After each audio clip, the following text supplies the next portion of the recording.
LeBron James lied, and it's something that we all saw coming. And of course, it's getting completely ignored by the media. But more on that later, as LeBron was far from the only one who was being sneaky this week in sports, as Dan Synder just proved that once again, he just doesn't give a damn. Look, Snyder's in the news for a lot of reasons right now, but there's one story that has been overlooked. Apparently, Dan Synder is purposely trying to delay the sale of the Commanders to Josh Harris. But why would he do such a thing? I mean, all he's doing is delaying his inevitable huge payday. But the thing is, Snyder is a man that is constantly paranoid. Remember, this man literally hired a private investigator to find dirt on other teams and their owners. But Snyder has found himself in a place where he needs to be paranoid because ESPN recently put out a bombshell of a story against him, and it involves Jon Gruden's leaked emails. If you've forgotten what any of that means, remember a couple of years ago, Jon Gruden was fired by the Raiders for emailing some extremely racist and profane statements about the NFLPA to the GM of the Washington Commanders. But nobody really knows exactly how those emails were leaked. Well, at least until now, because it's highly likely that Dan Synder was actually the one that leaked those emails. This doesn't really make sense until you remember that the Commanders were under investigation for essentially having a really toxic work environment, especially for women. So Snyder stupidly thought that leaking those emails would move attention away from him. But in Dan Synder fashion, this completely backfired. According to ESPN, Dan Synder was actually in the clear with the NFL until he leaked those emails. But it's even worse than that because Mark Davis, the owner of the Raiders, actually thinks that Roger Goodell was trying to help Dan Synder with the investigation. Who would have thought that a plan made by Roger Goodell and Dan Synder would fail? Certainly not me. And then we get to the legal pressure Dan Synder is putting on Josh Harris and the NFL. So according to Bleacher Report, Dan Synder might be asking for a legal indemnification from the league as part of the deal to sell the Commanders. Now, if you don't know what legal indemnification means,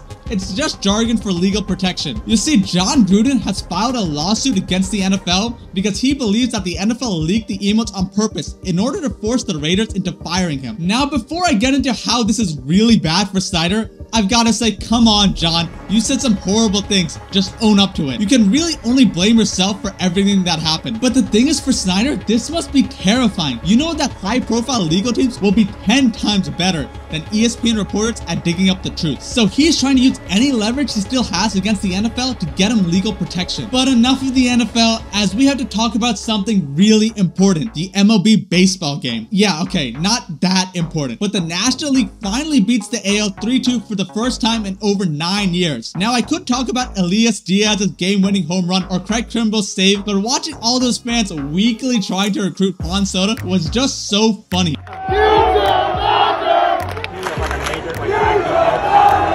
This legitimately might have hurt the Dodgers' chances of landing Soto. But that's not even the saddest thing we had to talk about this week, as I have to talk about the NBA's new tournament. So in case you missed it, the NBA, in an attempt to reduce resting and make the regular season meaningful again, have added an in-season tournament. In theory, this could actually work, but the NBA have just executed this horribly. So here's how the NBA in-season tournament actually works. So each conference is split into 3 groups based on last year's regular season record, and every team in each group plays each other, with the winner of each group advancing to the playoffs. Now, the 2 best second place teams also advance to the playoffs as wildcards. From there, it works like an 8-team tournament. The team that wins 3 straight games will be the first NBA Cup champion. And the best part is that it doesn't even add that many regular season games. The 2 finalists will have an 83-game regular season, but every other team will maintain the 82-game season. But the problem is that there isn't enough incentive for the players to actually care about the tournament. Players only receive $500K for winning, which is honestly a lot of money for many players. But for the stars, it's absolutely nothing. And if the stars don't care, you know the fans won't care. And I'm not even sure there's an incentive for the team. I mean, I guess the free press is nice, but from a basketball perspective, this tournament is useless. Now, if the NBA awarded the winner with an extra second-round pick, or maybe, and I know this sounds extreme, an automatic playoff spot, then teams would actually care. And who knows, maybe they could do this in the future. Now, with all that being said, I totally get what the NBA is doing. I mean, football or soccer, or however you want to pronounce it, has tournaments like this all the time. But the difference is that those tournaments have teams from all over the globe. And until that happens, I'm not sure this tournament will mean anything. And now to today's main story, which involves one King James.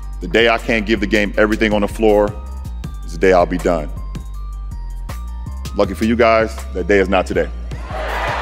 So it's official, LeBron is coming back to LA for his 21st season in the NBA. But did this really need an announcement? I get that the man said he was considering retiring after a close sweep by the Nuggets, but let's be honest, we all knew this was going to happen. He repeatedly talked about wanting to play with his son, and there's still the GOAT chase. So clearly, LeBron James lied after the Nuggets series. Now, some people want to go into full conspiracy theory, saying he tried to pressure the Lakers into making a major move, like trading for Kyrie Irving, but most likely this was either a publicity stunt or he just misspoke. Remember, attention is money. Now, in the midst of that entire fiasco, NBA free agency was going on, and here's what happened. So the 76ers signed Montrezl Harrell for a 1-year contract and also matched restricted free agent Paul Reed's 3-year, $23 million contract from the Jazz. The Hawks traded for Patty Mills. Dario Saric signed a 1-year deal with the Warriors. The Pistons gave Isaiah Stewart a 4-year, $64 million rookie contract extension. And also, as expected, no news on the Dame and James Harden trade requests. This is going to be a long off season. And now to my predictions of the week, so get ready to clown me in the comments if I'm wrong. Now, at the time of recording this video, Wimbledon is still going on. We have Marketa Vondrousova versus Ons Jabeur in the women's final, and for the men, we have the matchup that everyone has been waiting for, and that's Novak versus Carlos. And here's who I think will win. Alcaraz will beat Novak in 4 sets. That's right, I'm going against Novak and all of his greatness. But I just think Alcaraz's net game is so underrated that if he actually uses it, he could pull out the upset. And for the ladies, Ons Jabeur will beat Marketa in 2 sets, but I wouldn't count Marketa out at all. I know she's technically unseeded, but remember, this is the same woman who made it to the French Open finals as a teenager and has a silver Olympic medal. Injuries are the only thing holding her back. And now to the moment you've all been waiting for, our clown of the week. Drum roll, please. And it's Nick Wright, because he had the audacity to say that LeBron's last 2 seasons were more impactful than Karl Malone's 2 MVP seasons. Wait a minute, bro.